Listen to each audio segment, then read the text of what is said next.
Ok. Bueno, buenas noches a todos, a este primer conversatorio de una serie que vamos a tener. Y bueno, bienvenidos a este espacio donde esta noche vamos a estar conversando acerca del tema de la ausencia de imágenes en este proceso que estamos viviendo, y las dificultades psicológicas que han venido surgiendo a partir de esta situación tan compleja que nos ha tocado vivir. En este primer conversatorio vamos a estar Lisímaco Henao y yo. Lisímaco es psicólogo y analista junguiano, es director de Casa Jung Medellín, gran amigo, una persona que muchos de ustedes ya conocen, bueno, porque está muy activo en las redes y siempre ha estado como muy recogiendo. Yo creo que él es una de las características que tiene, es que es un gran recolector de las imágenes que van apareciendo y es un gran traductor de estas imágenes de una manera bastante poética. Entonces, para mí es un gran placer compartir este espacio con Lisímaco. Para los que no me conocen, yo soy Eduardo Carballo, soy médico psiquiatra, analista junguiano también y soy el director académico del Centro de Estudios Junguianos de Bogotá. Como les decía, esto va a ser la primera sesión de un ciclo que preferimos que tuviera un tono de conversatorio. En este momento, o en esta oportunidad, vamos a hacer Lisímaco y yo intercambiando ideas, intercambiando reflexiones, intercambiando experiencias que hemos tenido con los pacientes y las otras personas que se nos han acercado, y que de alguna manera nos han transmitido la angustia y un poco las dinámicas que esta situación ha generado. Y la idea es que entre los dos vayamos haciendo una especie como de tejido donde podamos al final tener unos ciertos elementos que permitan una referencia y permitan una contención a esta situación tan complicada.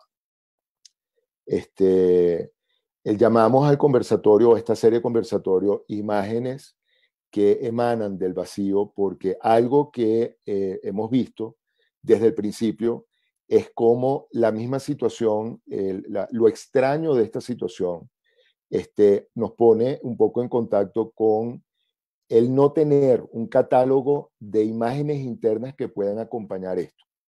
Por eso es que de alguna manera las primeras imágenes que empezaron a surgir fueron imágenes de fin de mundo, muchas imágenes apocalípticas que fueron apareciendo en las personas que se nos acercaban con toda la ansiedad que eso podía obviamente generar.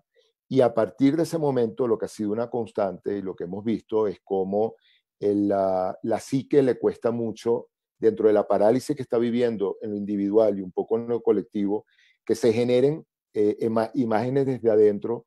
Y entonces un poco lo que queremos compartir con ustedes son referencias que sean capaces de producir imágenes o referencias que de alguna manera puedan ayudar a contener estas imágenes.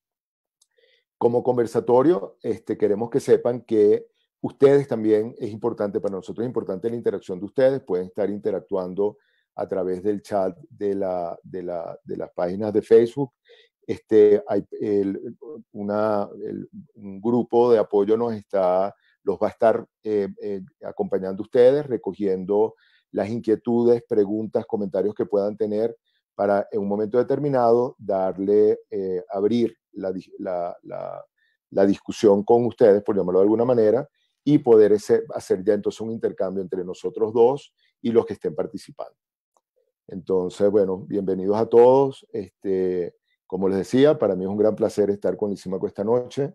En los próximos conversatorios vamos a tener a Juan Carlos Gómez, que también muchos de ustedes conocen a través de su participación en los medios, a través de la Escuela de Astrología Psicológica, donde vamos a ver también esa ausencia de imágenes como algo que se ha venido presentando, sobre todo en este fin de semana, fue muy potente, fue el tema de la imagen que de alguna manera podemos recoger en ese gran reloj que nos acompaña, que es el reloj cósmico. Y en la última conversatorio vamos a tener a Felipe Arango Campuzano, que es un psicólogo muy cercano a nosotros también, muy vinculado con lo junguiano, que va a acompañarnos con imágenes en la cotidianidad. Yo creo que es algo que nos está faltando, que estamos necesitando, sobre todo ahora que este aislamiento no solamente tiene ya el tiempo que ha recorrido, sino que ya apunta a una extensión para lo cual tenemos que estar preparados. Entonces, bueno, Simaco, no sé si quieres comentar algo para iniciar. Sí, estaba pensando en que bueno, con esta importancia de la noción de proceso, ¿no? De cómo es un proceso con respecto a lo que está sucediendo. Hablaremos pues, de fenómenos de ese proceso, tal vez como decir que vamos a dividirlo en partes de una manera absolutamente racional, aunque se podrían tomar herramientas de la elaboración de duelo, etcétera, pero tal vez podamos ir mencionando fenómenos que van ocurriendo en el proceso. Y se me ocurre empezar con algo, con un sueño personal. Durante mucho tiempo, es decir, desde que empezó como toda la pandemia, no se presentaron sueños, en los pacientes tampoco. Creo que esta última semana ha sido la semana de los brotes psíquicos, ¿no? En términos de los sueños, en términos de la ansiedad, incluso del pánico, incluso algún caso de psicosis que me tocó atender. Pero los sueños también se tardaron como, digamos, en comenzar a funcionar porque creo que, bueno, la psique también tiene sus ritmos para empezar a expresarlo. Y me ocurrió que el jueves de la semana pasada tuve el primer sueño y me parece muy preciso para pensar en este tema desde varios puntos de vista. Y era que estaba en una casa muy grande, muy antigua, y estaba con una mujer revisando todos los cuartos porque teníamos que desalojar la casa. Y teníamos que desalojar la casa porque estaba pasando algo terrible, algo muy malo. En el sueño no se decía qué, pero era algo que nos preocupaba y teníamos que desalojarla. Y yo le dije, era una casa antigua de madera, techo de teja, y yo recuerdo que le dije a ella, yo quiero revisar el ático, yo quiero revisar la parte última, no vaya a ser que nos pase lo que nos pasó la última vez, que se nos quedó una persona encerrada allí. ¿Sí? Ese es el sueño, ¿no?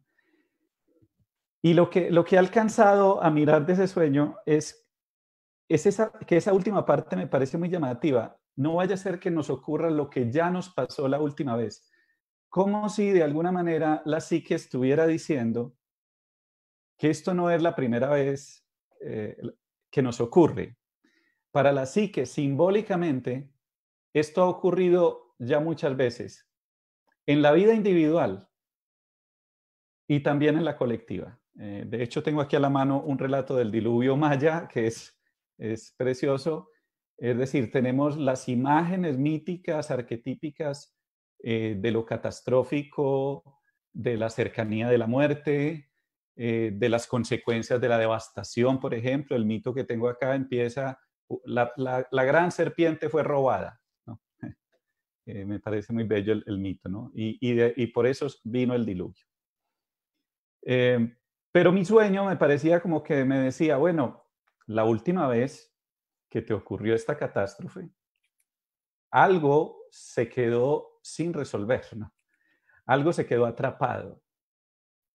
Y es lo que yo voy escuchando en las personas que me hablan en consulta o con los amigos, con las personas que voy hablando, sobre los efectos más difíciles que está generando la situación. Y es como esto dispara situaciones anteriores, como se dice en mi sueño, ¿no? Moviliza nuevamente, ¿no? O complejos de abandono, o diferentes tipos de ansiedades frente a la enfermedad, frente a la muerte.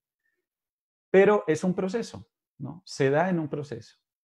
El segundo elemento que quería aportar como inicio es que al principio, las primeras semanas, por la mañana yo me despertaba y tenía, no sé si algunas personas comparten esta sensación, pero como que me despertaba y tenía que volver a entrar en que esto era real. Como que mi mente se tardaba un poco, siempre nos tardamos un poco en despertar del todo, pero en entrar en esto está sucediendo, ¿no? Esto está sucediendo.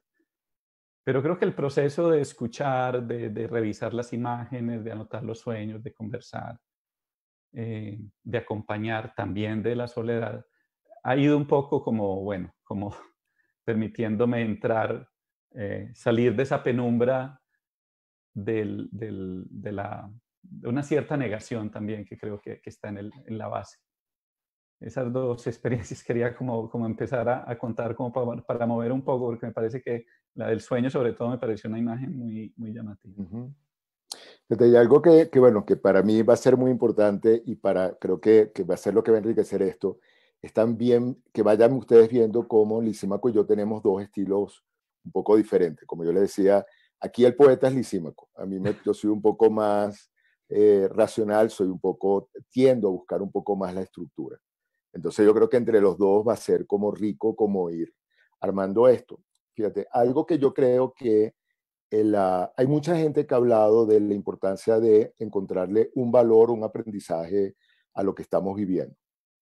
Y de alguna manera, ya Lisímaco empieza a tocar algo que para mí es fundamental, que es cómo nosotros empezamos a tomar conciencia de los diferentes niveles de conciencia que existen en nosotros. O sea, nosotros, desafortunadamente, y yo creo que ojalá nos dé el tiempo para poder hablar de un poco cómo es que nuestra psique funciona como, por llamarlo metafóricamente, como un ser vivo que se mueve y que tiene funciones y que tiene reacciones.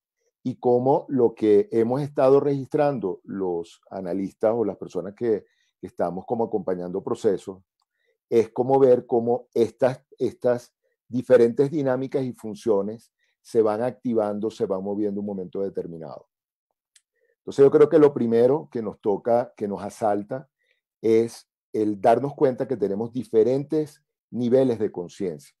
Y esto es muy importante porque yo diría que aquí no es que, yo creo que no vamos a encontrar una respuesta a qué fue primero, si esto es una proyección definitivamente de un sistema que no está funcionando, si esto viene de afuera, cómo va a ser esto.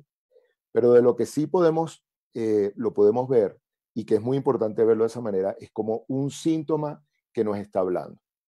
Y dentro de esa dificultad en la psique reaccionar, aunque como decía Lisímaco, la psique tiene un tiempo de reacción, tiene un tiempo, no tanto de reacción, sino tiene un tiempo de asimilar lo que está pasando para empezar a reaccionar. Por eso es que en ese tiempo se va como incubando, va como cocinándose esos primeros elementos que empiezan a alimentarnos. Pero mientras tanto nos vamos dando cuenta que tenemos niveles de conciencia. O sea, tenemos una conciencia que tiene que ver con el día a día, tenemos una conciencia, los que trabajamos o los que estamos más vinculados con nuestro mundo interior, tenemos conciencia de que ese mundo interior se está moviendo o está detenido, una forma que nos dice que se está moviendo son los sueños, entonces la conciencia de sueños. Tenemos la conciencia de los conflictos que no hemos resuelto y que los vamos a empezar a ver en este aislamiento, en la convivencia de este aislamiento, donde van a empezar a aparecer fricciones por complejos que no hemos resuelto, por conflictos que están pendientes. Y tener esa conciencia de esos conflictos es muy importante. Y por último, poco a poco, si podemos y si de alguna manera aprendemos a seguir esas diferentes conciencias, podemos empezar a conectarnos con una conciencia más profunda, con una conciencia esencial que tiene que ver con nuestra naturaleza, que pudiéramos llamar la conciencia arquetipal. Es como dónde está el núcleo nuestro, dónde está nuestra naturaleza que va a empezar a emerger. Entonces, no en balde, nosotros vamos viendo cómo después de una primera parálisis, muchas personas ya empezaron a reaccionar dependiendo de esa naturaleza. Hay personas que se pusieron a hacer cosas, son los hacedores. Entonces empezaron a ordenar la casa, empezaron a ordenar la biblioteca, empezaron a ordenar los closets. Hay otras personas que se pusieron creativos. Yo diría que dentro de la parte creativa cotidiana puede ser el cocinar, puede ser el dibujar, el hacer música.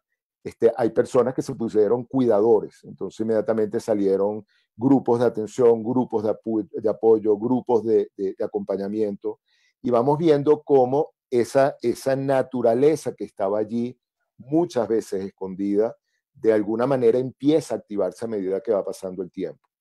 Y entonces ese primer elemento de ir tomando conciencia de que existen esos niveles, y valga la redundancia, de conciencia, para mí, si de ahí podemos recoger algo después de todo esto, ya hay una gran ganancia. Porque es lo único que pudiera servir de alguna manera de antídoto frente a esa especie de anestesia en que hemos estado durante mucho tiempo, o que ha marcado mucho las últimas generaciones, de una psique tomada, de alguna manera llevada por una cantidad de imágenes que no le pertenecen y que por otro lado secuestran la psique de manera de hay una gran dificultad de hacer esa conciencia. Entonces el gran reto es cómo empezar a registrar estas imágenes que empiezan a salir en estos días. Lo más probable es que sean al principio imágenes extrañas, porque esa extrañeza que señalaba Lisímaco en relación a ese levantarme y qué está pasando, la vamos a seguir teniendo. Y de ese movimiento, de ese inconsciente, van a seguir surgiendo imágenes muy extrañas. Compartiendo sueños, y le paso la palabra a Lisímaco, uno de los sueños que para mí que marcó, como decía él, un poco en ese seguimiento de imágenes que nos dicen, ya va, la psique como que está recogiendo, empezando a recoger internamente lo que está pasando fuera. Era un sueño donde era de noche y estábamos en una gran fogata era un gran grupo que estaba alrededor de la fogata. Y era un grupo que estábamos en una situación de buscar refugio, estábamos como huyendo de algo y estábamos haciendo pares, estábamos deteniéndonos en diferentes partes, buscando un refugio. Y lo que nos unía y lo que de alguna manera nos calmaba era esa primera imagen de estar en la noche, habiendo podido prender esta gran fogata que iluminaba la luz de la fogata en la noche, que no es clara, no es lúcida, es una luz de sombras, una luz que no permite ver del todo claro, que nos hace juego, nos hace trucos con la percepción, pero había una sensación de que todo el grupo que estaba allí estaba en contacto, estaba en comunicación, pero una gran sensación de vulnerabilidad, o sea, era así como una imagen de mucha vulnerabilidad. Y unidad al mismo tiempo. Al mismo ¿No? tiempo, Al mismo exactamente. tiempo, Sí, que creo sí. que es el juego de los opuestos al que ahora nos acercamos. Eduardo, me gusta mucho la forma como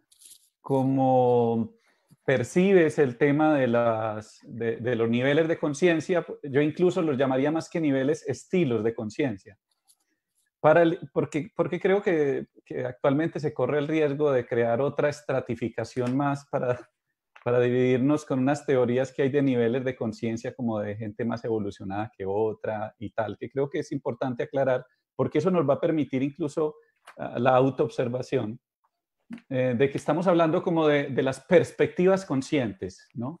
De las naturalezas, como tú lo has dicho muy bien, y también como de la forma como cada uno se las arregla con esto. Ahora, no siempre nos las arreglamos con esto, a veces nos desarreglamos con esto. Creo que empezaste por el tono positivo, ¿no? Y ponerse creativo, ponerse activo, que yo lo leo en las redes, es una forma también de leer, entonces la gente está utilizando una aplicación TikTok que es para ponerse a crear chistes, y, etcétera. Que hay formas muy positivas, ¿no? La cantidad de colegas que ofrecen sus servicios, llámame si estás en problemas, tanto que la gobernación de Antioquia creó un video, una capacitación esta semana que se puede ver como para mejorar para que esa buena voluntad también se vaya especializando un poco. Hay todos estos fenómenos positivos del apoyo, hay uno muy bello y que creo, Eduardo, que después de que me contaste que a ti te pasaba, también a mí y también a otros compañeros les ha pasado, y es estas redes que se están sanando o que se están recreando. De repente te están llamando personas con las que estabas acostumbrado a decir, ah, sí, nos vemos en estos días, ¿no? En estos días tan masculino, por ejemplo, de quizás nos veamos y que tal vez nunca nos vemos. Las llamadas de personas que hacía años no veías, el llamar tú a personas que no habías llamado en mucho tiempo, esta unidad que se va formando también un poco frente a la fragmentación y frente al miedo, ¿no? Mm, y también creo que hay quienes, incluso desde su naturaleza o desde la carencia de imágenes, como es lo que vamos a seguir a continuación profundizando, más bien que arreglárselas con esto, se desarregla con esto, ¿no? Y creo que tiene que ver un poco, en parte, con que los recursos que había tenido el yo, los recursos que habíamos tenido para enfrentar esto, no nos funcionan, no operan. Pongo un ejemplo, para una persona muy extravertida, sus recursos frente a la cercanía de estímulos negativos ha sido salir, ¿no? Irse al bar o irse a buscar un poco de imágenes externas y ahora no puede, ¿no? Entonces eso a veces crea desarreglos, dificultades relacionales con las personas con quienes está compartiendo, etcétera, ¿no?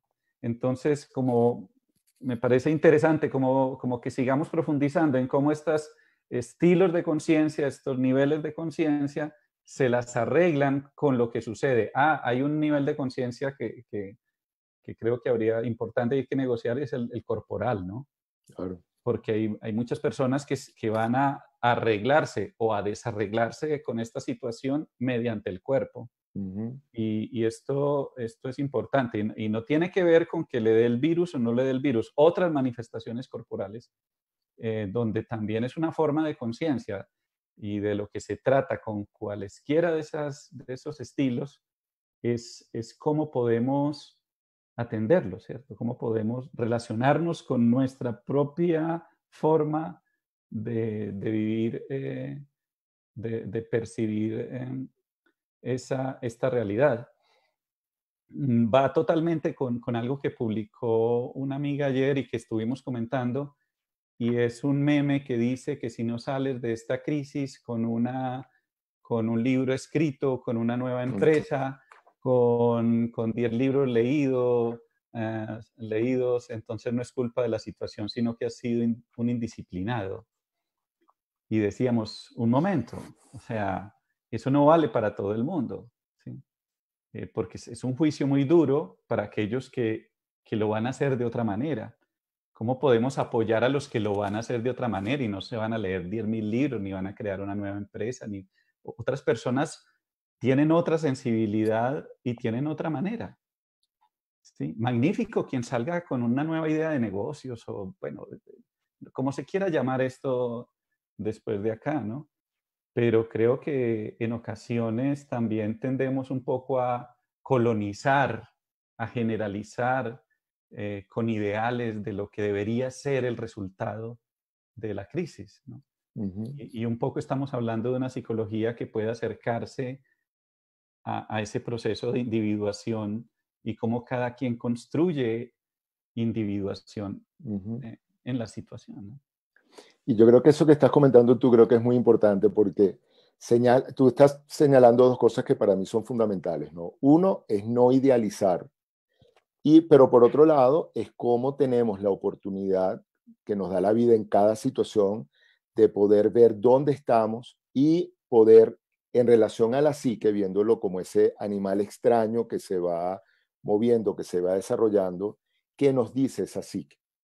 porque sí creo, fíjate, yo creo que y retomo el tema de los niveles, porque sí creo que, fíjate, para mí es muy importante señalar que muchos de nosotros estamos a un nivel superficial, ¿no? Yo creo que ese inmediatismo que tú señalas de entonces todo el mundo tiene que inmediatamente escribir algo o hacer algo o entender lo que está pasando o buscar, ya hay soluciones, ya hay catálogos, ya hay una cantidad de cosas ahí dando vuelta y muchos de ellos están basados en un elemento bastante superficial. Yo creo que mucho de lo que nos asalta por sorpresa y sin recursos, como dices tú, es porque de alguna manera no ha habido un trabajo previo de reflexión, como nosotros en el acelere que tenemos en el día a día, como nosotros en muchas de las exigencias que tenemos en el día a día, hemos perdido el espacio que nos permite sentarnos y ver dónde estamos en relación a nuestra vida. O sea, reflexionar acerca de dónde estamos ubicados. Y ahí tú comentabas algo que yo creo que es fundamental, que es cómo yo ese espacio de reflexión lo puedo retomar en lo que nosotros llamamos los arquetipos o los patrones en que se puede presentar lo humano. O sea, ¿dónde estoy yo en este momento? ¿Cuál es el patrón que tengo activado? Yo creo que la gran mayoría, muchas, no voy a hablar de la gran mayoría, no vamos a hablar de números porque hablar de mayoría o minoría ya es entrar en unas discusiones que no vienen al caso. Pero hay muchas personas que están llevando una vida bastante superficial sin ni siquiera preguntarse si lo que están haciendo, con quién lo están haciendo, cómo lo están haciendo, tiene que ver con ellos o no. Simplemente lo asumieron en un momento determinado, se montaron en un barco que va a toda velocidad y día a día lo que van es cumpliendo con un poco el guión que el barco les está diciendo.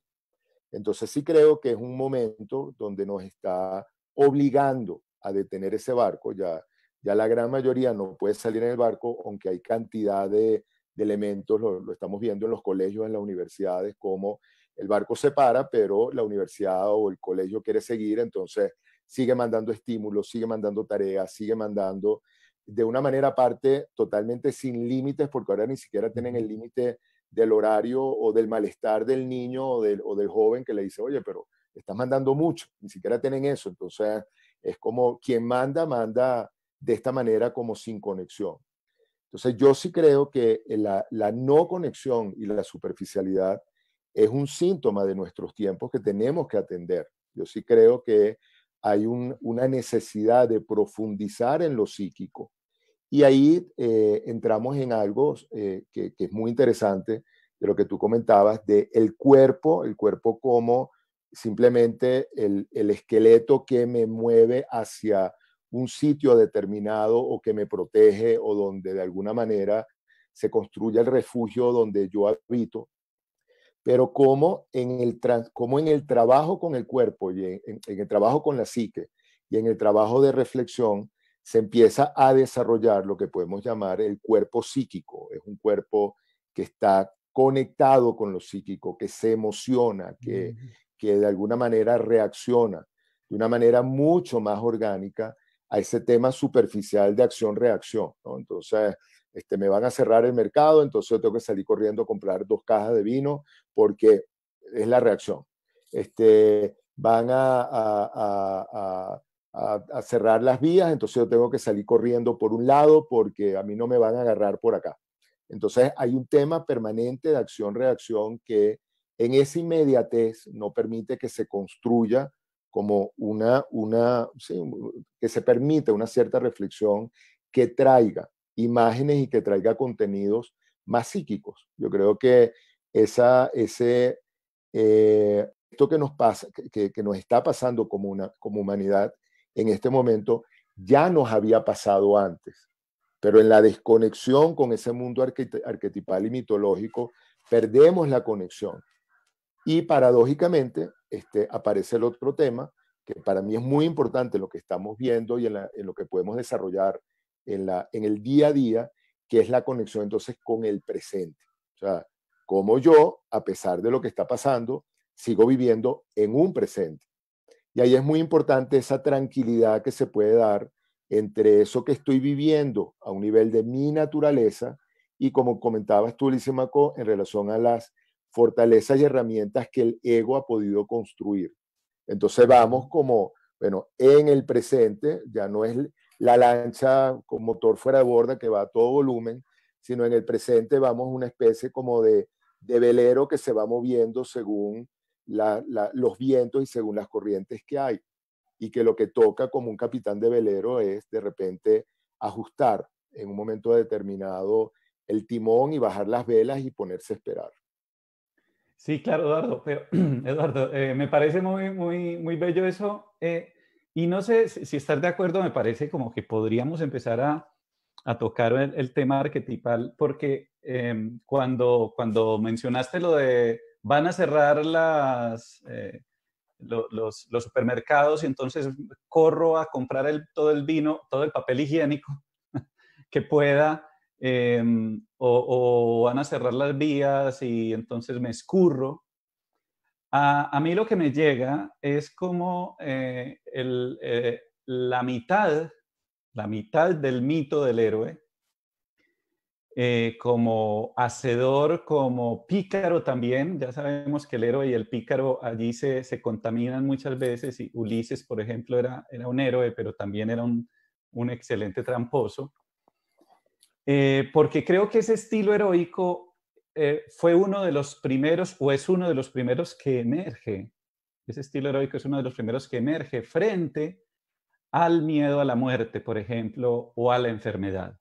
En general, al temor a la fragilidad, a la dificultad para asumir la fragilidad, porque esto nos pone en una situación de fragilidad tenaz.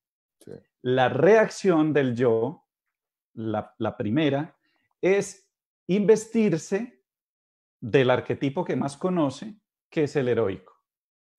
Y entonces va a tratar de enfrentar con todos los recursos heroicos, como estos de desafiar el orden incluso, decir que a mí eso no me va a dar, que yo no me voy a enfermar, que la enfermedad es un invento, decir que, bueno, llenarse con la lista de las teorías de conspiración y de las explicaciones que permiten no sentir la fragilidad, sino mostrarme como fuerte porque tengo muchas teorías.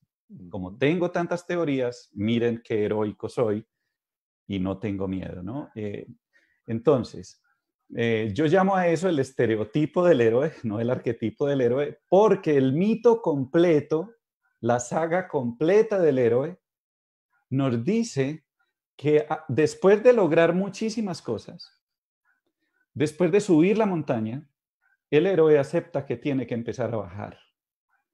El héroe se va a enfrentar a la derrota, a la debilidad, al fracaso, a la vejez. O sea, en lo que he escrito sobre estereotipos y arquetipos, yo he dicho que nunca nos contaron el cuento de Ulises completo.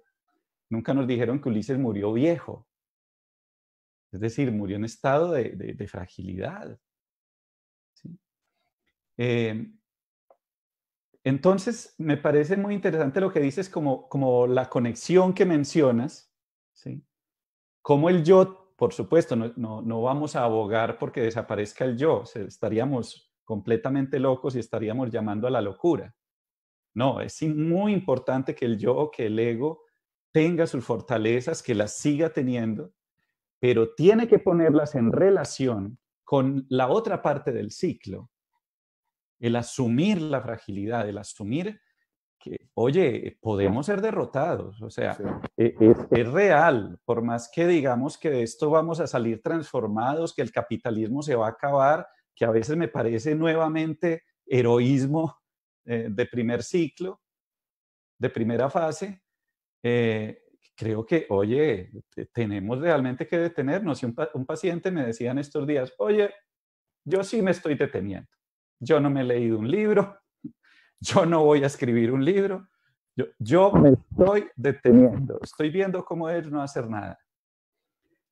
Creo que un poco, bueno, yo le decía, tampoco te exageres, ¿no? Porque un poco cuidar esa relación y mirar cómo los arquetipos y la energía arquetipal, la energía arquetípica se nos va a presentar, nos va a movilizar, que es donde sabemos que hay arquetipos, cuando movilizan, de lo contrario eso es pura teoría. Pero cuando nos sentimos movilizados por estas imágenes arquetipales, detectar los excesos, detectar las carencias que tenemos y en donde mejor las podemos detectar es en lo que nosotros denominamos el mundo interior, es decir, Ujú. donde el yo puede decir, oye, no lo sé todo, hay que escuchar otras voces que a veces se reflejan en el afuera, eh, que a veces pasan a través del afuera y a veces pasan a través del adentro, de los sueños, de las emociones, del cuerpo. Oye, del niño, de la niña que está contigo, que está cerca, que a veces te dice unas cosas que son para frenar, para pararte, para desacelerarte y tú ni siquiera las concibes, sino que para ti son niñerías y estás demasiado parado en el héroe musculoso. Entonces me parece como muy interesante, muy importante ir poniendo acá, Eduardo, imágenes Sí. plásticas que nos permitan relacionarnos de manera viva, como decía Jung, con la situación. Me dicen que, bueno, que animemos a participar. Sé que en mi Facebook ya hay algunos comentarios, pero recuerden que la página del Centro de Estudios Junguianos de Bogotá la están monitoreando para que pongan ahí sus comentarios, lo mismo que la página de Casa Jung. Y yo ahora reviso los que hay en mi muro también.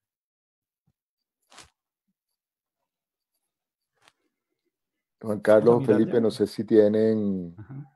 de lo que han recolectado, si tienen algún comentario de los participantes o alguna pregunta. Buenas noches, Eduardo y Símaco, audiencia.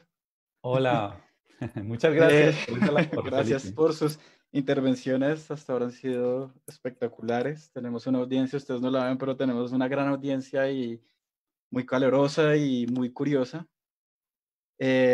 Por favor, los animamos a que hagan más preguntas. Han hecho comentarios muy valiosos, pero ya llegó la hora que traigan cuestionamientos. Pero sí quería traerles una cuestión para ver qué opinan ustedes. Adriana María Mora Londoño trae una temática que está floreciendo ahora y que creo que hay mucho que hablar respecto a eso, que es respecto a los mercaderes de conciencia, ¿no? Que en este momento empieza a aparecer toda una serie de movimientos medio New Age y vemos gente que realmente está muy desconectada de sí mismo, pero se pone en este papel de salvador y medio mesiánico a vender grandes teorías sobre el universo, sobre ellos mismos y como unos trámites muy perversos como para despertar conciencia. ¿Qué opinan ustedes respecto a este fenómeno? Fíjate, yo creo que Lisímaco acaba de comentar algo que yo creo que es muy importante, que es la diferencia entre estereotipo y arquetipo. Yo creo que pasa lo mismo en relación a la profundidad de los contenidos. Una cosa es poder hablar de conciencia, nivel de conciencia, evolución de conciencia, cuando ha habido un trabajo reflexivo frente a eso. Y en ese sentido, yo creo que los clásicos tienen, bueno, tenemos todo el legado de los clásicos en relación a eso. Los primeros filósofos, los primeros grandes como captadores de imágenes y seguidores de ese proceso. Entonces, sí creo que es importante, así como es importante separar estereotipo de arquetipo, creo que también es importante separar farsantes de alguna manera de personas que tienen un cierto recorrido en ese camino. Fíjate, cuando hablamos de la reacción del héroe, una cosa es la reacción del héroe desde el arquetipo y otra cosa es la reacción histérica como si fuera el héroe, que aparte de eso estamos rodeados porque, bueno, tenemos cantidad uno se mete en la cantidad de películas, series que están permanentemente, lo que están es haciendo un calentamiento y un recalentamiento del tema heroico como si fuera una cosa que se activa por voluntad. O sea, entonces, o que se vive porque yo me disfrazo de héroe y entonces de alguna manera encarno el héroe. Los que trabajamos en psicología profunda con estos temas sabemos que la activación y la presentación del héroe es algo que se da, es algo que surge. Es un poco lo que pudiéramos llamar como los niveles más profundos de la psique nos poseen. Es como que viene toda una energía que nos empieza a mover y nos empieza a llevar. Yo diría que en relación a esto que y coincido con el comentario y con la observación y con el alerta, diría yo, que hace esta persona que está participando, tiene que ver también con eso, cómo van a aparecer una cantidad de expertos y profetas y gurús y movimientos que tienen la verdad acerca de lo que hay que hacer, porque estamos en un momento fundamental para hacer la conciencia, y si no lo hacemos en este momento perdemos la oportunidad y una cantidad de cosas. Y es como tener claro que eso no se hace de un momento a otro. O sea, si con esto salimos con una cierta pregunta acerca de dónde estoy yo, dónde está mi capacidad de reflexionar y dónde está mi conciencia, ya es algo. Si yo encuentro a alguien que de alguna manera me ayude a reflexionar, me invite a reflexionar, y no simplemente me trate de sembrar una teoría o una vacuna que de la noche a la mañana me va a sanar de la angustia que tengo y del retraso que he tenido en esa formación de conciencia, salgan corriendo. Como esa frase que dicen, si en el camino me encuentro un Buda, sal corriendo. Entonces, es más o menos por el estilo. Yo creo que estos son momentos donde hay que tomarse en serio, vamos a decir así, como en serio digo yo, con cierto respeto, el tema de realmente profundizar, autoobservarme, verme, para ver qué es lo que se está moviendo allí. Sí, yo creo, Eduardo, que es otra vez tocar otra imagen, ¿no? El Salvador, ¿no? Que podría ser también una variante del héroe, pero que tal vez también aparece como gurú, un poco relacionado con el arquetipo del sanador herido o del sanador, incluso peor si es el sanador sin herida, como dice Guggenbull, porque nosotros, digamos, tenemos que ser como inteligentes y poder seguir conversando en torno al riesgo de estos influjos arquetípicos. Porque el influjo arquetípico del sanador es maravilloso, por supuesto, o sea, fantástico que queramos ser sanadores, que queramos ser incluso salvadores. Es que no podemos moralizar los arquetipos, simplemente son. El salvador aparece, se te impone, quieres salvar al mundo, quieres darles tu verdad, alimentarlos. ¿Sí? Pero no podemos ser ingenuos con la sombra. No podemos ser ingenuos con la sombra de todo arquetipo y de toda manifestación arquetípica. ¿Sí? A eso me refiero cuando digo que un sanador sin herida es terrible, porque entonces va a necesitar muchísima gente herida para seguir confirmando que él sí es un sanador. Realmente lo que le va a costar es ayudar al otro a que active su propio sanador. Entonces creo que es otra vez otra imagen. Yo por ahí compartía una imagen desde el principio en particular, que fue la de el ermitaño. Porque me parecía que el ermitaño, pues, que aparece pues, en muchísimos mitos y en la historia de la humanidad siempre ha tenido sujetos, mujeres y hombres que han tendido hacia la mismidad, hacia el recogimiento, y que es una imagen que aparece en mitos e incluso en el tarot. Hay una carta muy bella que se llama el ermitaño, y es un tipo de conciencia virginal, ¿no? Que se recoge en sí misma. Voy a citar a Marion Woodman cuando dice, ¿qué es lo virginal? Lo virginal es lo autofecundante. Y para uno autofecundarse tiene que ir hacia adentro y tocar allí las propias imágenes. Entonces estaría asociado también, bueno, con todas esas imágenes míticas de lo virginal. Sin embargo, con todo lo bello que pueda parecer, tiene sombra. O sea, hasta donde recogerse también puede ser una manera de aislarse y disparar unas tendencias narcisistas, cuando tenemos que equilibrar un poco el aislamiento con el sentido de comunidad.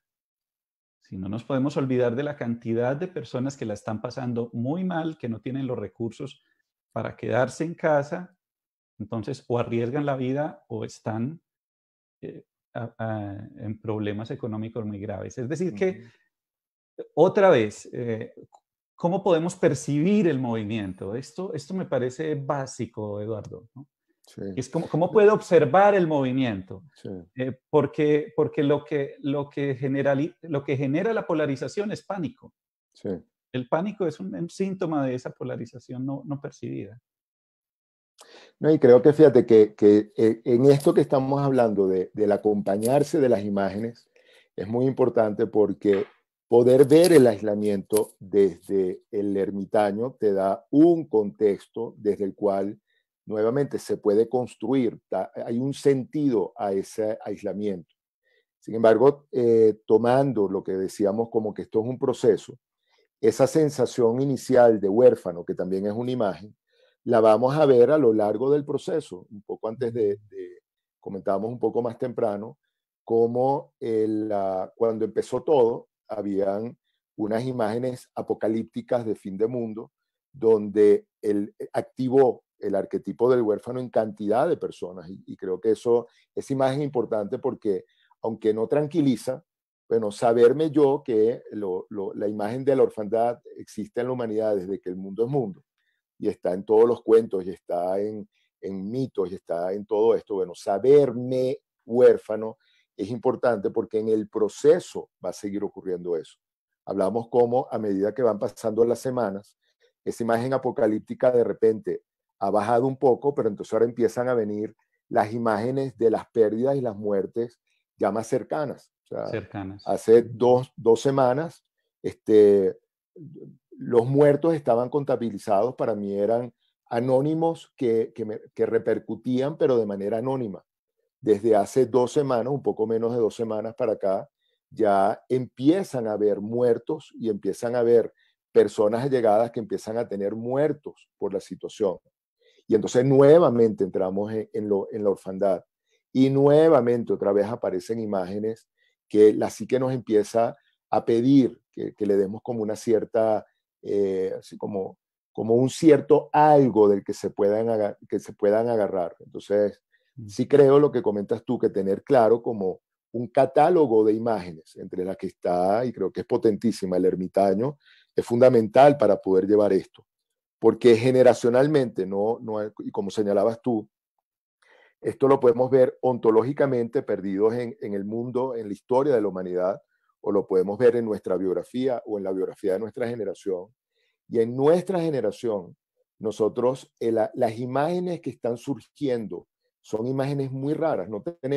Es como que no tenemos un catálogo de imágenes para poder soportar esto, para poder contener esto. Y ahí surge una pregunta que yo me he venido haciendo. Bueno, ¿hasta qué punto tiene que ver con que de alguna manera nosotros como generación hemos perdido un poco, se ha adormecido la capacidad de nuestra psique de hacer imagen? Porque las imágenes están permanentemente viniendo de afuera. Pues, o sea, el fenómeno Netflix, por darle a mí me impresiona cómo hay personas que se enchufan, como en esa imagen, esa escena de la Matrix, donde se enchufaban para conectarse. Bueno, hay gente que se enchufa el viernes en la noche hasta el lunes en la mañana y es una inundación de imágenes donde no puede aparecer ninguna imagen propia. Entonces, yo creo que parte del reto es cómo dejar que esas imágenes empiezan a aparecer, empezamos a reconocerla en la extrañeza, empezamos a reconocerla en la extrañeza de la imagen como tal y de la emoción que acompaña a la imagen. Y un poder tolerar eso, porque yo creo que nuevamente la trampa es salir corriendo, y esta oportunidad que tenemos de aproximarnos tanto a la imagen como estas emociones raras que estamos sintiendo, es negarlas y pegar la carrera, ¿no? Nuevamente nos disociamos, nuevamente lo ponemos de otro lado y de alguna manera no se construye así. A mí me parece muy, muy importante eso. Quisiera leer algunos comentarios que hay ahora en mi muro, pero me parece muy importante ese tema, Eduardo, porque la inundación de imágenes no tiene nada que ver con el trabajo con la imagen que Nada. nosotros proponemos, ¿no? Sí. y que Jung es el gran legado de Jung, ¿no? Yo diría que el gran legado de Jung es conectarnos con imágenes y con la imaginación. Pero esto de decir que el estilo es tomar el celular y hacer esto, ¿sí? Que es lo mismo que unos grupos de WhatsApp donde nadie lee nada, sino que todo el mundo tiene la ansiedad de enviar. Y cuando uno se detiene son unos audios terroríficos y son unos textos a veces también muy terroríficos, que en ocasiones lo que terminan haciendo es activando la imagen, pero la imagen inconsciente. Y nosotros tenemos un problema con lo inconsciente. Sí. Que lo inconsciente es absolutamente natural y espontáneo. Por lo tanto, no corremos con suerte si se activa algo bueno. Porque lo que se puede activar con ese millón de imágenes que vi hoy, no sé qué puede ser un titán, ¿no? Pero por eso el llamado, creo, es a volver a las imágenes de verdad, o sea, las imágenes. ¿Cuáles son las imágenes de verdad? Las imágenes psíquicas, conectadas conmigo. Ocurre que veo en las noticias casi que un descuartizamiento, una masacre, y no pasa nada conmigo a nivel consciente, como si la conciencia no registrara. Y le dejamos el trabajo de registrar al inconsciente. Eso es muy peligroso. Es muy peligroso dejar al inconsciente librado a su propia voluntad y sentido. ¿Sí? Entonces tendríamos que estarnos deteniendo más y no importa si estamos desactualizados. Yo ahora te molestaba porque no sabías que estábamos en pico y placa de cédula para el mercado, pero no importa si nos desconectamos un poco de la cantidad de información y no estamos al día, pero si estamos trabajando profundamente en unas cuantas imágenes, probablemente eso sí sea salvador y eso sí sea psíquico. No sé si Felipe tiene alguna intervención. Yo estoy viendo algunas aquí en mi muro que Sí. me parece. Dale, Felipe. Hay una que nos presenta Tulio Hernández, es un cuestionamiento respecto a las referencias mitológicas sobre la experiencia del encierro, el enclaustramiento, el ostracismo. A mí se me vienen directamente dos, que de pronto ustedes podrían ampliar o traer nuevas, y es la de el rapto y incubatio de Perséfone, y también esta reclusión que en su momento tuvo Amaterasu, la diosa del sol. Y entonces no sé si ustedes quieran tomar estas y ampliarlas o traer nuevas impresiones mitológicas. Sí. Fíjate, yo creo que la pregunta de Tulio o el comentario de Tulio creo que es muy importante porque también psicológicamente nosotros tenemos que diferenciar niveles de aislamiento. Una cosa es el aislamiento que nuestra psique nos pide, que nuevamente en esta sociedad que vamos a 500.000 por hora, ni siquiera podemos oír esa solicitud de bajar la velocidad o de bajar o de aislarnos un poco. Pero una cosa es aislamiento que la psique nos puede pedir y que genera producción de imágenes. Es como en esa producción de imágenes tiene que ver con lo que para los antiguos era la incubación, como yo de alguna manera tengo una cierta velocidad que ya hemos perdido, como decía, que tiene que ver con este modo un poco lento de hacer las cosas, de dormir una siesta, de poder como sentir lo que la psique me está pidiendo. Pero eso es un aislamiento que es muy diferente al aislamiento impuesto. O sea, todos sabemos que el castigo más grande que un colectivo puede hacer a un individuo es aislarlo. Esa es la base de las prisiones. Yo agarro un colectivo, un individuo dentro de un colectivo que me empieza a entorpecer el colectivo y entonces para que el colectivo tenga todavía una capacidad de autorregular, yo agarro y lo saco y lo exilio. O sea, prisión como tal, como cárcel, 4 paredes, o el exilio como una forma de castigo también, porque esta persona que está aquí no logra pararse, no no se puede parar, no se oye, está interfiriendo con toda la autorregulación y lo pongo afuera. Yo creo que el gran reto que tenemos aquí hoy en día es que nosotros estamos moviéndonos en este momento entre esos dos extremos. Por un lado, hay una necesidad que la psique y que el sistema colectivo nos estaba pidiendo de deténganse, párense, bajen velocidad. Pero por otro lado, nuevamente un sistema que en un momento determinado le dice todo el mundo preso en su casa. Con toda no voy a discutir las razones técnicas o sanitarias por las cuales eso es importante hacerlo y eso es importante cumplirlo, pero inevitablemente en el psiquismo individual, parte de nuestro psiquismo lo puede estar viviendo como ese quédense allí porque estás castigado porque eres un posible contagiante o eres un posible contagiado que aparte, como no te oyes, no te puedes reconocer. Entonces termina siendo, estamos todos presos porque todos de alguna manera somos peligros públicos, que andamos por allí muy inconscientes, muy irrespetuosos, contaminando y contagiando a todo el mundo porque no nos oímos tampoco. Entonces yo diría que nos movemos entre esos dos extremos simplemente por señalar como esos dos niveles. Creo que si logramos conectarnos con el nivel de la incubación, un poco el que comentaba Felipe, donde Perséfone está en el Hades, es importantísimo. O sea, en un grupo que estamos reflexionando sobre estas cosas, se ha señalado en varias oportunidades que cuando vemos los trabajos de psique, y nuevamente aparece el tema del desarrollo de la psique, del fortalecimiento de la psique, de una evolución de la psique, uno de los trabajos era el descenso al Hades. Y es un trabajo que es importantísimo. O sea, y donde en esta cosa superficial en que nos movemos, la gran mayoría no sabemos cómo bajar al Hades, cómo estar un rato en el Hades, qué aprender del Hades. Entonces se nos hace intolerable. Entonces lo vemos, caemos entonces en el tema de verlo y vivirlo como esta prisión, ¿no? A mí me obligaron a estar preso y aparecen una cantidad de mecanismos muy primitivos, muy infantiles, muy primordiales, de negación, de rebeldía. Yo no me quedo por esto y lo demás acá. Y entonces, y sin embargo, hay un trabajo psíquico que está por hacerse.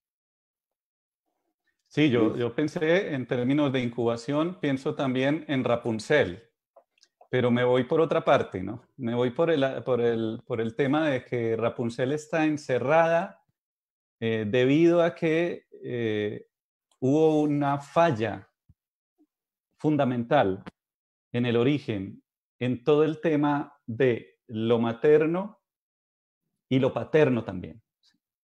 Pero es muy importante esto de lo materno en el origen del cuento y en el origen del personaje Rapunzel, como una madre desbordada, una madre dividida, de hecho son dos madres, que es como la imagen psíquica de la división de la figura materna, y un padre que tampoco opera como regulador.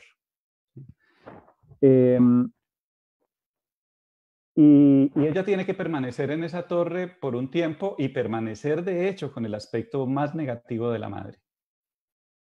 Hasta que pase algo, hasta que pasen ciertas cosas que van a permitir que ella entre en otro tipo de conciencia de lo femenino, porque la conciencia de lo femenino que le fue transmitida no sirve para vivir.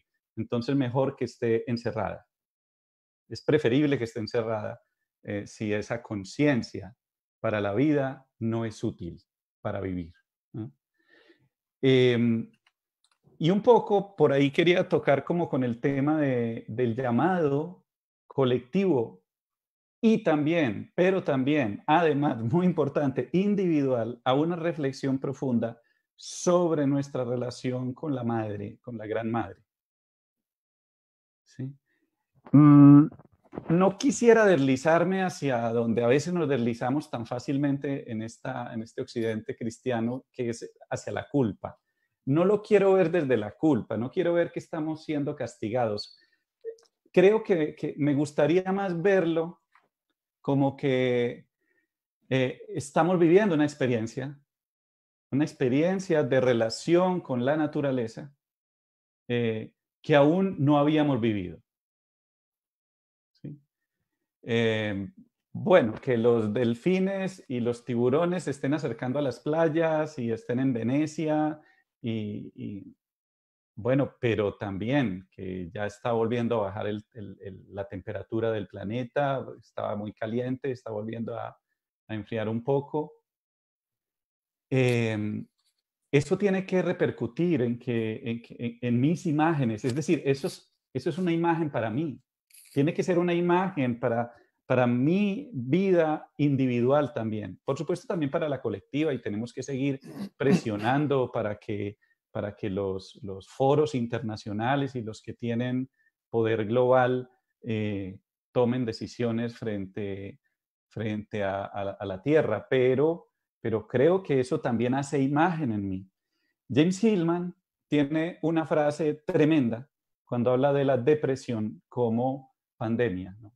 Porque, bueno, la OMS desde hace 10 años anunció que para el 2025 la depresión iba a ser una de los mayores causantes de inhabilidades para el trabajo. Y Hillman dice que a él le parecía que la depresión era una forma de compensación inconsciente por lo que le estábamos haciendo al planeta. Es decir, dice que deberíamos estar más deprimidos por lo que le estamos haciendo o por lo que le está pasando debido al punto al que hemos llegado. En términos sencillos, no nos hemos puesto lo suficientemente tristes, pues la psique inconsciente nos entristece a fuerza de depresión, como suele hacerlo siempre, ¿no? Cuando no admitimos en la conciencia lo que es necesario admitir, ¿no? La vida, la realidad de nuestra relación con la vida.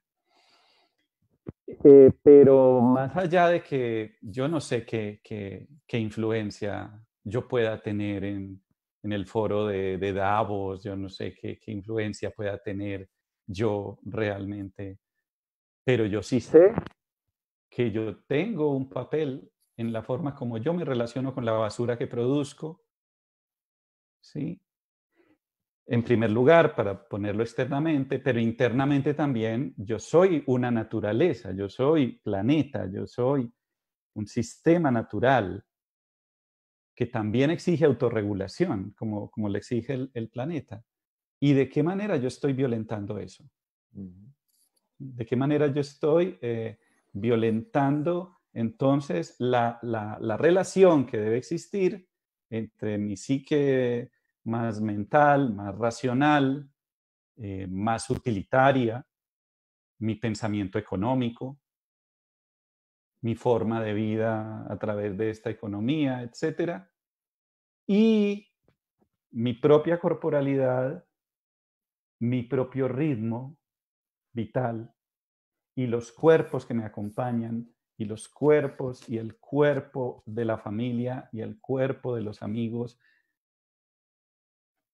y de las parejas. Es decir, creo que ahí se está haciendo imagen y tenemos que seguir haciendo imagen. Y esta imagen va de afuera hacia adentro, de adentro hacia afuera, como alguien lo dijo por ahí en un comentario en esta semana.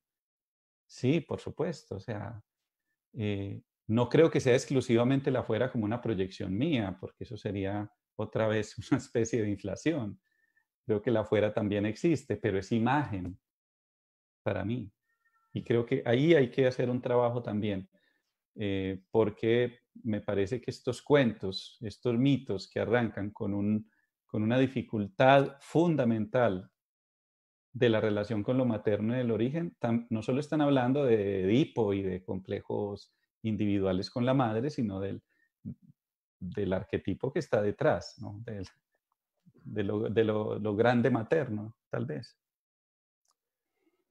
Me está diciendo Felipe que ya pasó la hora que estaba pautado el conversatorio. Okay. La sensación que tengo yo es que apenas estamos calentando motores y entonces no sé qué te parece si podemos prolongar por lo menos media hora, pero dándole cabida a las preguntas que están generando Sí, el público de manera de contestar, no creo que podamos contestarlas todas por un límite de tiempo, pero ir a contestar unas 4 o 5 y para ir cerrando de manera que podamos perfecto. ir como con la sensación de que algo se contuvo, de que algo se cerró y no fue como una cosa. Entonces, no sé si tú tienes alguna por allí o Felipe No, que creo ha que ya estado las recordando. pasaron todas Ok. Felipe, al entonces si docente. quieres, yo diría si puedes que hacer que sé que es un esfuerzo, pero si puedes escoger unas 4 o 5 preguntas que nos permita como, de alguna manera, como responder a las inquietudes que está teniendo la audiencia y poder cerrar. Yo creo que otra cosa también, nos quedamos con el compromiso de las preguntas que no se puedan responder en este momento por temas de tiempo, pónganlas en los diferentes chats, en las diferentes eh, muros de los Facebook y nosotros entonces nos encargaremos de ir eh, eh, contestando las inquietudes que puedan tener o los comentarios que puedan tener. Perfecto. Pues sí, afortunadamente hay muchas preguntas. Es una audiencia muy activa, muy curiosa, están muy conectados con lo que ustedes están diciendo. Esto me parece maravilloso.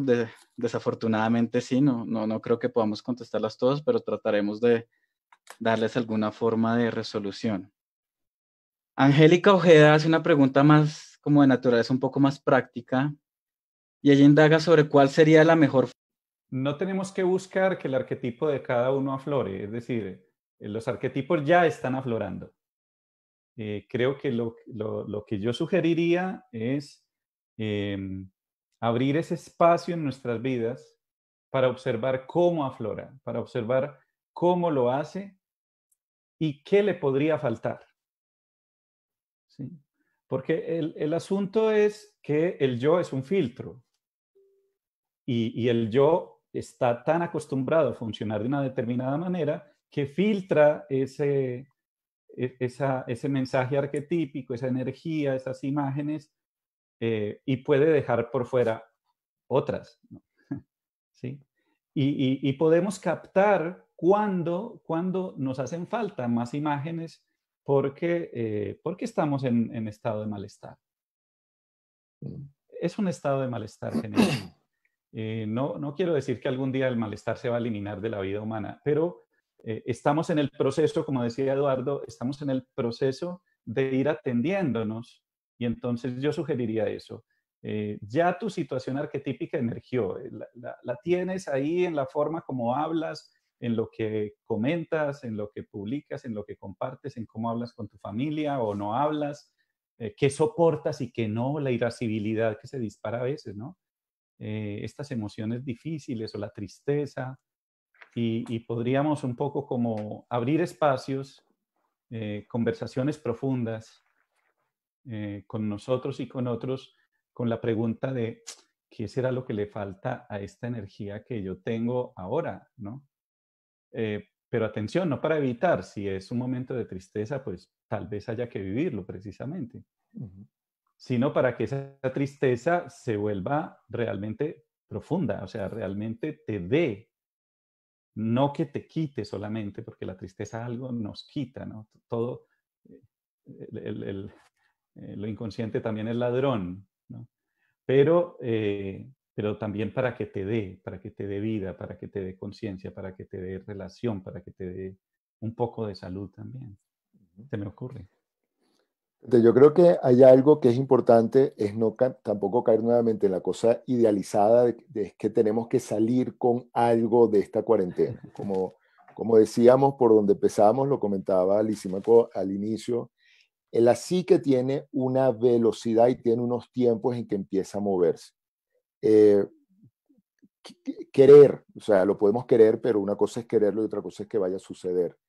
Que de los confines como más profundos de la psique, en 40 días emerja como algo que yo pueda tomar, que yo pueda reconocer, yo creo que es importante, ojalá lo podemos poner como una, otra vez, como una imagen ideal, como un algo donde quisiera llegar, pero con la conciencia de que eso no se puede obligar, no se puede.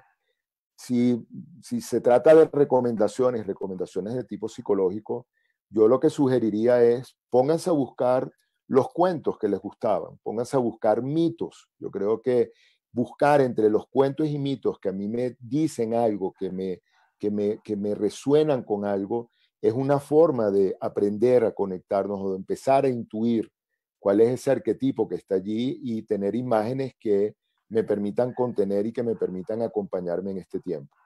Hay un libro que yo recomiendo mucho, muchos de ustedes lo conocerán, que es Mujeres que corren con los lobos, y lo recomiendo en particular porque tiene un estilo que es muy interesante, que es el cuento reflexionado o el mito reflexionado. Yo creo que es una forma muy interesante de ver cómo nuestra psique se puede mover entre esa parte intuitiva, donde las imágenes llegan de una manera que le hablan, de una manera que muchas veces no logra como darle formas, y la parte un poco más racional, un poco más intelectual, que permita ser como el puente entre ese ego y esas imágenes que están llegando ahí. Entonces la invitación, de repente, si hay alguna sugerencia en particular, que yo no soy muy amigo de dar recetas, pero una recomendación: busquen sus libros de cuentos y de mitos de la infancia, pónganse a buscar sus mitos de la infancia, cuáles me gustaban, cuáles no me gustaban, y léanselos. Y los que tengamos hijos, se lo leemos a los hijos, que ese leerlo en voz alta y oír ese movimiento que se da, el que se activa en esa psique de ese niño o la de otras personas cuando estamos leyendo, es sumamente poderoso.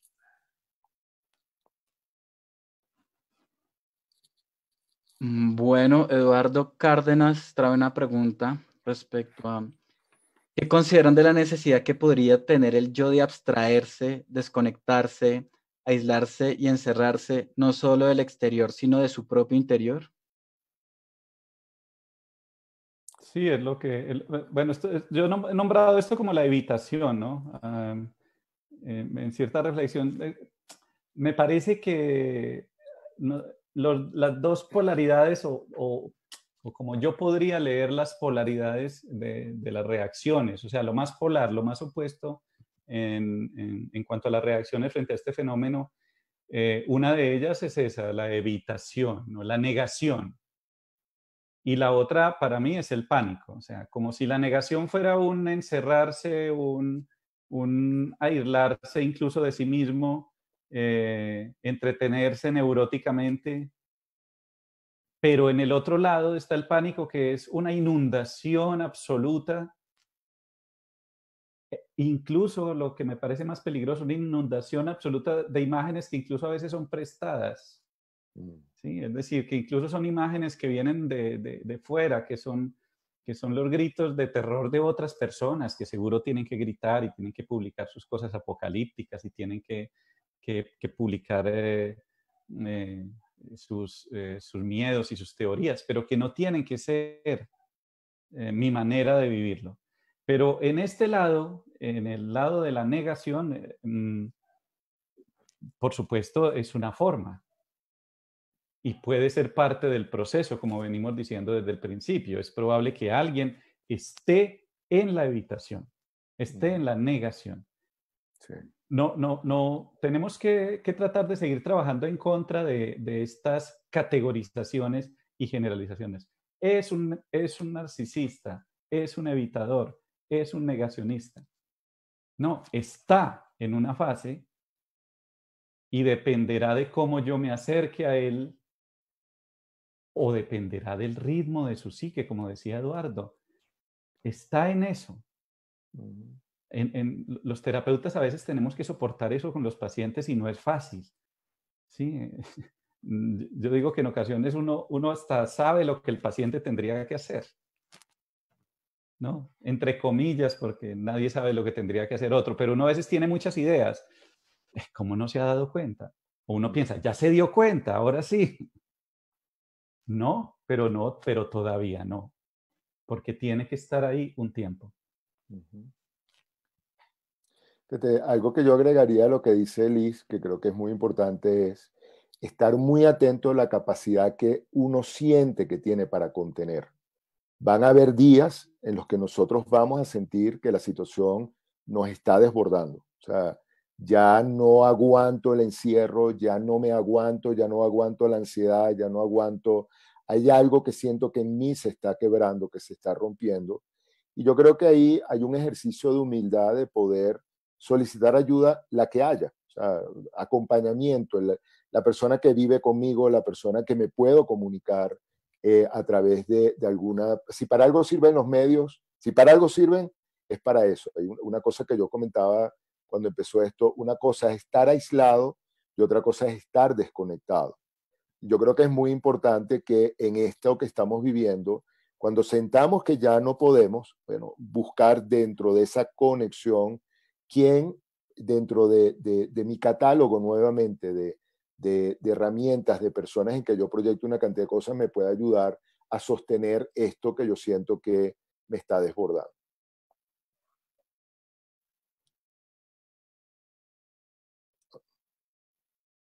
Listo.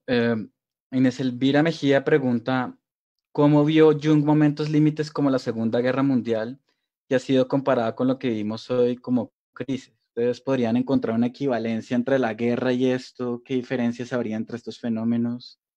¿Qué pueden aportar respecto a esto? Mira, después de la Segunda Guerra Mundial, Jung sacó una cantidad de escritos que llamó después de la catástrofe, ¿no? Algo que es importante es, Jung reflexionó mucho sobre lo, lo, lo sorpresivo que fue para la psique lo que se movió durante la Primera y la Segunda Guerra. O sea, lo sorpresivo de las imágenes que aparecían, lo sorpresivo de poder reconocer aspectos terribles del ser humano que se nos habían olvidado que existían.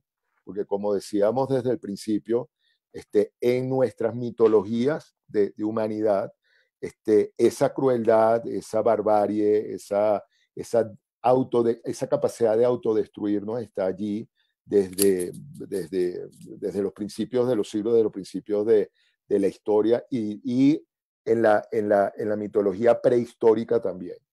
Entonces Jung lo que recogió fue una cantidad de, de, de extrañezas, de asombros y de alguna manera comenzó a tejer sobre ellas. Yo no podría decir que son dos eventos que se asemejen, porque en la Segunda Guerra teníamos, estaba muy claro un poco la polarización que había, o sea, un poco se vivió un poco la dinámica de estás conmigo, estás contra mí, que eran dos bandos y de alguna manera entre esos dos bandos había, sí, empezó a expresarse el humano. Yo creo que esto es de otra naturaleza, una naturaleza incluso más informe, ¿no? Porque aquí no podemos hablar de dos bandos, aquí no podemos hablar del bando humano y el no humano, o el germen que me está atacando y que yo tengo. Esto es una psicología muy extraña para nosotros, lo que hablamos al principio. Entonces yo creo que es un reto, no salir a correr a hacer libros entonces del post-coronavirus o de la post-pandemia o de la intrapandemia, sino quedarnos con lo que va surgiendo, con estos procesos, con estas conversaciones, con estas imágenes que nos permiten nuevamente empezar a ver elementos muy primitivos, muy ancestrales que están en nuestra psique. Yo creo que ese es el gran reto. Yo no lo podría, yo no lo no lo haría equivalente, no creo que psicológicamente, no creo que ganaríamos nada, creo que ganamos más viéndolo como dos naturalezas diferentes, una muy extraña en su momento y esta absolutamente extraña en lo que nos toca como generación. No, Eduardo, y yo agregaría una cosa muy pequeña. Como nuestro modelo es la guerra, o sea, que es como el modelo heroico. El modelo heroico es la guerra. Entonces, uno quisiera tener otro bando, uno quisiera tener un enemigo, porque sabemos hacer la guerra, porque sabemos ir a matar al enemigo, ¿no? Entonces, las reflexiones de Jung después de la catástrofe, después de la guerra, son sobre su papel como germano y tal, pero entonces la cosa está muy es muy personalística, ¿no? Y eso les permitió de alguna manera al pueblo alemán elaborar lo que pasó. Y a los aliados había un enemigo, ¿no? Y los germanos, después de la guerra, hicieron todo el proceso de hacerse cargo y ver que entre ellos estaba el otro enemigo. Pero acá lo único que nos queda es desear tener un enemigo. Y yo creo que por eso las teorías de la conspiración atrapan tanto. Sí. Eso fue China. Y con la misma fuerza se dice, eso fue Estados Unidos. Porque si tuviéramos un Trump o un chino que no, tan lejos está que no recuerdo el nombre, claramente definidos, pues esto la ansiedad se resolvería. La ansiedad se resolvería. Pero a mí me parece, y esto puede ser lo más interesante, es que aquí hay algo nuevo. Aquí puede haber algo nuevo. Está bien, ya tuvimos pestes antes. Está la peste negra y todo el asunto. Pero en esta era, con estos medios y además con la facilidad que tenemos los humanos para olvidar nuestra historia, dígaselo a los colombianos, hay mucha novedad. Hay mucha novedad. Y es, creo, por eso, y como decía alguien por ahí, lo que nos está jodiendo la vida es una cosa minúscula, pequeñita, que se mete dentro, que puede estar dentro, que simplemente pudo haber pasado de un animal a esta otra naturaleza llamada humana, y que entonces quizás con la imagen que estamos luchando es con la imagen de la interioridad, es con la imagen del ser, con la imagen de lo que somos, de lo que no somos, de lo que no podemos ser, de hacia dónde podemos evolucionar y hacia dónde no podemos evolucionar. Creo que es un momento de revisión frente al que nos pone un bicho minúsculo y que no, yo diría esto, si corremos con suerte, no vamos a tener un enemigo como una persona, en forma de persona. Me parece que estaría muy bien porque tendríamos entonces que vernoslas con nuestra relación con nosotros, con los otros y con el planeta. Nada más. No hay un Hitler. Sería bueno, pero bueno, vamos a ver porque también nos lo podemos inventar. Somos capaces. Mira,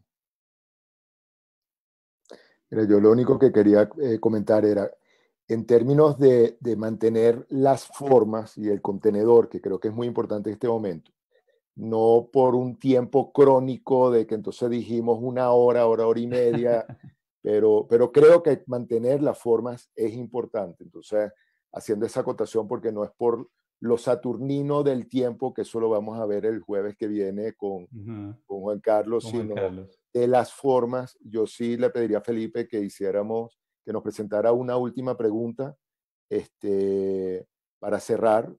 Y nuevamente quedamos con el compromiso de todas las inquietudes, que sé que son muchísimos que han quedado, responderlas, acompañarlos en la medida que podamos y a lo mejor dejar abierta la invitación a que no sabríamos cuándo ni en qué momento, pero dependiendo de cómo se vaya moviendo esta situación, volver a repetir, volver a abrir un espacio de conversatorio como este, que creo que, por lo menos para mí, yo creo que se cumplió las pocas expectativas que teníamos, pero ese querer hilar creo que se dio de una manera espectacular. Entonces, buen tejido. Le diría a Felipe que escogiera, por favor, una última pregunta, un poco ya para ir cerrando y quedamos con ese compromiso. Creo que hay una pregunta muy valiosa respecto a que es prospectiva, que habla un poco de lo que viene, lo que podría pasar. Ya es una mirada más al futuro y es Jason Tavares Cortés pregunta, cuando caiga la ilusión del heroísmo, ¿qué va a pasar con las masas a nivel psíquico?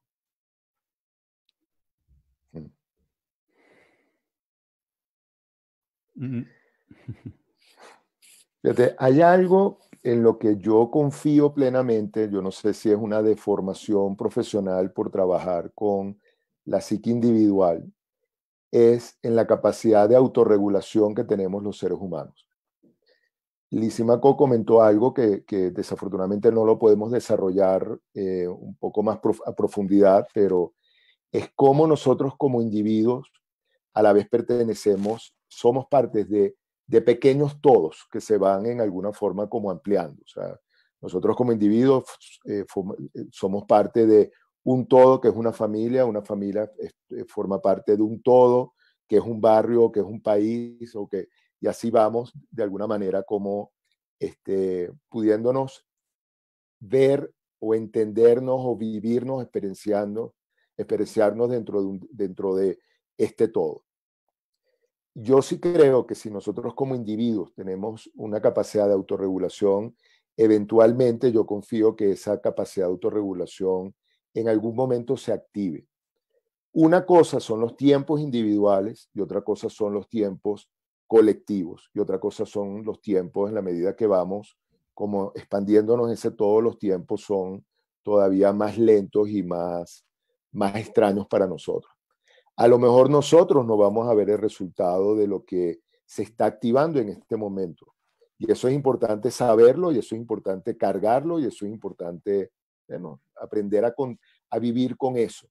Pero eventualmente yo sí creo, así como a lo largo de la historia de la humanidad, han habido nuevamente en este tema del continuo retorno, han habido momentos de crisis, de destrucción profunda de esto, y nuevamente ha habido la capacidad desde esa autorregulación y desde la autorreflexión, volver a juntar las partes y de alguna manera hacer algo. Yo sí creo en eso.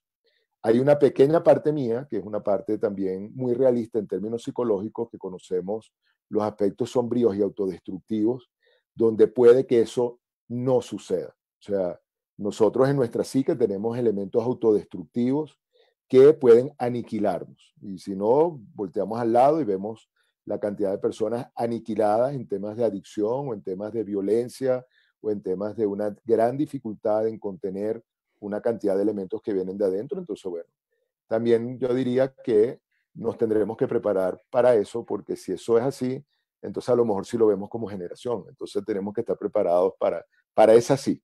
Entonces, pero confiemos en que los mecanismos de autorregulación empiezan a operar en algún momento. Sí, ¿qué pasará con la masa cuando caiga el idealismo del héroe? Entiendo que la pregunta se está refiriendo al idealismo, no a cuando caiga el héroe. El héroe no va a caer porque es un arquetipo y hasta lo que hemos visto hasta ahora es que los arquetipos son fundamentos y no desaparecen. Pero ese idealismo del héroe, ¿qué pasará con una masa? Soñemos, en donde el héroe no es un idealismo, no es una polarización heroica. Creo, la imagen, ¿saben qué imagen se me vino? Que es de una película que creo que muchísimas y muchísimos hemos visto, y el Forrest Gump. Cuando Forrest Gump sale a trotar, a correr, y atraviesa Estados Unidos corriendo, sin decir una palabra, se ha convertido en el guía de una cantidad de gente que le sigue. Y en un momento determinado, él se detiene y todo el mundo dice, va a hablar, va a hablar. Y él se gira y dice, estoy cansado, me voy a mi casa. Y todo se queda. ¿Y nosotros qué hacemos? Hagan lo que quieran. ¿Sí? Sería fantástico que estos héroes polarizados que tenemos pudieran reconocer el cansancio y detenerse. Para que pueda ser renovado el mundo con imágenes, con otros héroes, con otras imágenes heroicas. A mí me parece que sería fantástico que esta imagen idealista, polarizada del héroe cayera y nuestros héroes dijeran, cedo la batuta, ¿quién sigue? Estoy cansado, creo que ya cumplí, creo que es suficiente. ¿Sí? Porque de lo contrario estamos estamos en manos de unos heroísmos más preocupados por sí mismos que por la colectividad, que por la masa. Se me vino esa imagen. Buenísimo. Bueno, con esto cerramos. Realmente muchísimas gracias a todos los que participaron y todos los que permitieron que este conversatorio se moviera de esta manera. Quiero dar un agradecimiento particular a Felipe Arango y a Juan Carlos Gómez, que nos acompañaron en toda la parte técnica para que esto pudiera suceder, por lo menos, y creo que sacaron lo mejor de las posibilidades que tenemos de este tipo de herramientas de conexión en estos tiempos. Y gracias, Juan Carlos, muchísimas gracias. Y a Felipe también, muchísimas gracias. Sí, muchísimas gracias. Y a ti, Eduardo, por esta excelente idea y esta invitación. Bueno, nos seguimos viendo el jueves que viene. Estamos conversando con Juan Carlos acerca de Cosmos y Psique. Creo que va a ser un conversatorio muy interesante. Juan Carlos, lo que no lo conoce, que estoy seguro que muchos lo conocen, es psicólogo, astrólogo, aparte con una orientación arquetipalista muy importante. Felipe, la semana que viene va a hablar entonces de las imágenes de lo cotidiano, cómo podemos seguir reflexionando y encontrando imágenes en esto que estamos viviendo.